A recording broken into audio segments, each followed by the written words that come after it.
सुने कैसे सर्वे कमिश्नर को नियुक्त कर दिया गया। आज उस प्रपोजिशन ऑफ लॉ को कोर्ट ने सिरे से खारिज कर दिया है। सिंपल प्रपोजिशन ऑफ लॉ है कि कोर्ट ऑर्डर 26 रूल 9 और 10 की पावर के एक्सरसाइज में सर्वे कमिश्नर नियुक्त कर सकती है। उस समय किसी को सुनने की कोई जरूरत नहीं है। लॉ का मैंडेट सिर्फ इतना है कि जब सर्वे कमिश्नर मौके पे सर्वे करने जाएंगे तब वो दोनों पक्षों को उनकी मौजूदगी में सर्वे करेंगे, जो यहाँ पे 19 और 24 नवंबर को दोनों दिन फॉलो किया गया था। तो जो बड़े बड़े बैरिस्टर और पार्लियामेंटेरियंस हैं जिन्होंने कोर्ट की मर्यादा पे, इस पूरी प्रक्रिया की मर्यादा पे, पार्टीज की मर्यादा पे कमेंट किए थे, आज एक वेल रीजन जजमेंट से उसको कहीं ना कहीं पूर्ण विराम लगा है। जो सर्वे की रिपोर्ट सील कवर में फाइल की गई है उसके स्टे वेकेशन के लिए हम सुप्रीम कोर्ट आएंगे।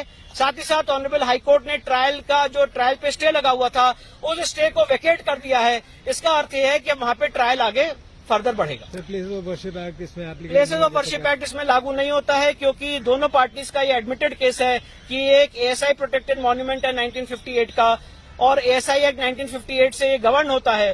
तो इसलिए प्लेसेस ऑफ वर्शिप एक्ट के सेक्शन 4 सब क्लॉज 3A में लिखा हुआ है कि जो मॉन्यूमेंट एएसआई एक्ट से गवर्न होते हैं वहां पे प्लेसेस ऑफ वर्शिप एक्ट लागू ही नहीं होगा। इसलिए यहाँ पे प्लेसेस ऑफ वर्शिप एक्ट ना लागू होता है और ना सुप्रीम कोर्ट का 12 दिसंबर का ऑर्डर लागू होता है। ठीक है, thank you. Allahabad high court ने आज एडवोकेट कमिश्नर अपॉइंट कर दिया है सर्वे करने के लिए संभल मॉस्क का। क्या कहना चाहेंगे इसके बारे में? देखिए, बहुत ही महत्वपूर्ण निर्णय है ऑनरेबल इलाहाबाद हाई कोर्ट का। और जितने लोगों ने देश में भ्रम फैलाया था कि ऑनरेबल सिविल जज सीनियर डिवीजन चंदौसी ने 19 नवंबर को सर्वे कमिश्नर जो अपॉइंट किया था वो गलत अपॉइंट किया था और उस अपॉइंटमेंट करने से पहले मस्जिद कमेटी को सुनना चाहिए था। ये एक बात पूरे देश में फैलाई गई थी कि हमें बिना सुने कैसे सर्वे कमिश्नर को नियुक्त कर दिया गया। आज उस प्रपोजिशन ऑफ लॉ को कोर्ट ने सिरे से खारिज कर दिया है। सिंपल प्रपोजिशन ऑफ लॉ है कि कोर्ट ऑर्डर 26 रूल 9 और 10 की पावर के एक्सरसाइज में सर्वे कमिश्नर नियुक्त कर सकती है। उस समय किसी को सुनने की कोई जरूरत नहीं है। लॉ का मैंडेट सिर्फ इतना है कि जब सर्वे कमिश्नर मौके पे सर्वे करने जाएंगे तब वो दोनों पक्षों को उनकी मौजूदगी में सर्वे करेंगे, जो यहाँ पे 19 और 24 नवंबर को दोनों दिन फॉलो किया गया था। तो जो बड़े बड़े बैरिस्टर और पार्लियामेंटेरियंस हैं जिन्होंने कोर्ट की मर्यादा पे, इस पूरी प्रक्रिया की मर्यादा पे, पार्टीज की मर्यादा पे कमेंट किए थे, आज एक वेल रीजन जजमेंट से उसको कहीं ना कहीं पूर्ण विराम लगा है।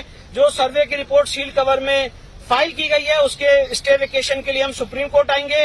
साथ ही साथ ऑनरेबल हाई कोर्ट ने ट्रायल पे स्टे लगा हुआ था उस स्टे को वेकेट कर दिया है। इसका अर्थ यह है कि वहां पे ट्रायल आगे फर्दर बढ़ेगा। प्लेसेस ऑफ वर्शिप एक्ट इसमें लागू नहीं होता है क्योंकि दोनों पार्टीज का ये एडमिटेड केस है कि एक एएसआई प्रोटेक्टेड मॉन्यूमेंट है 1958 का और एएसआई एक्ट 1958 से ये गवर्न होता है। तो इसलिए प्लेसेस ऑफ वर्शिप एक्ट के सेक्शन 4 सब क्लॉज 3A में लिखा हुआ है कि जो मॉन्यूमेंट एएसआई एक्ट से गवर्न होते हैं वहां पे प्लेसेस ऑफ वर्शिप एक्ट लागू ही नहीं होगा। इसलिए यहाँ पे प्लेसेस ऑफ वर्शिप एक्ट ना लागू होता है और ना सुप्रीम कोर्ट का 12 दिसंबर का ऑर्डर लागू होता है। ठीक है, thank you. Allahabad high court ने आज एडवोकेट कमिश्नर अपॉइंट कर दिया है सर्वे करने के लिए संभल मॉस्क का। क्या कहना चाहेंगे इसके बारे में? देखिए, बहुत ही महत्वपूर्ण निर्णय है ऑनरेबल इलाहाबाद हाई कोर्ट का। और जितने लोगों ने देश में भ्रम फैलाया था कि ऑनरेबल सिविल जज सीनियर डिवीजन चंदौसी ने 19 नवंबर को सर्वे कमिश्नर जो अपॉइंट किया था वो गलत अपॉइंट किया था और उस अपॉइंटमेंट करने से पहले मस्जिद कमेटी को सुनना चाहिए था। ये एक बात पूरे देश में फैलाई गई थी कि हमें बिना सुने कैसे सर्वे कमिश्नर को नियुक्त कर दिया गया। आज उस प्रपोजिशन ऑफ लॉ को कोर्ट ने सिरे से खारिज कर दिया है। सिंपल प्रपोजिशन ऑफ लॉ है कि कोर्ट ऑर्डर 26 रूल 9 और 10 की पावर के एक्सरसाइज में सर्वे कमिश्नर नियुक्त कर सकती है। उस समय किसी को सुनने की कोई जरूरत नहीं है। लॉ का मैंडेट सिर्फ इतना है कि जब सर्वे कमिश्नर मौके पे सर्वे करने जाएंगे तब वो दोनों पक्षों को उनकी मौजूदगी में सर्वे करेंगे, जो यहाँ पे 19 और 24 नवंबर को दोनों दिन फॉलो किया गया था। तो जो बड़े बड़े बैरिस्टर और पार्लियामेंटेरियंस हैं जिन्होंने कोर्ट की मर्यादा पे, इस पूरी प्रक्रिया की मर्यादा पे, पार्टीज की मर्यादा पे कमेंट किए थे, आज एक वेल रीजन जजमेंट से उसको कहीं ना कहीं पूर्ण विराम लगा है। जो सर्वे की रिपोर्ट सील कवर में फाइल की गई है उसके स्टे वेकेशन के लिए हम सुप्रीम कोर्ट आएंगे। साथ ही साथ ऑनरेबल हाई कोर्ट ने ट्रायल पे स्टे लगा हुआ था उस स्टे को वेकेट कर दिया है। इसका अर्थ यह है कि वहां पे ट्रायल आगे फर्दर बढ़ेगा। प्लेसेस ऑफ वर्शिप एक्ट इसमें लागू नहीं होता है क्योंकि दोनों पार्टीज का ये एडमिटेड केस है कि एक एएसआई प्रोटेक्टेड मॉन्यूमेंट है 1958 का और एएसआई एक्ट 1958 से ये गवर्न होता है। तो इसलिए प्लेसेस ऑफ वर्शिप एक्ट के सेक्शन 4 सब क्लॉज 3A में लिखा हुआ है कि जो मॉन्यूमेंट एएसआई एक्ट से गवर्न होते हैं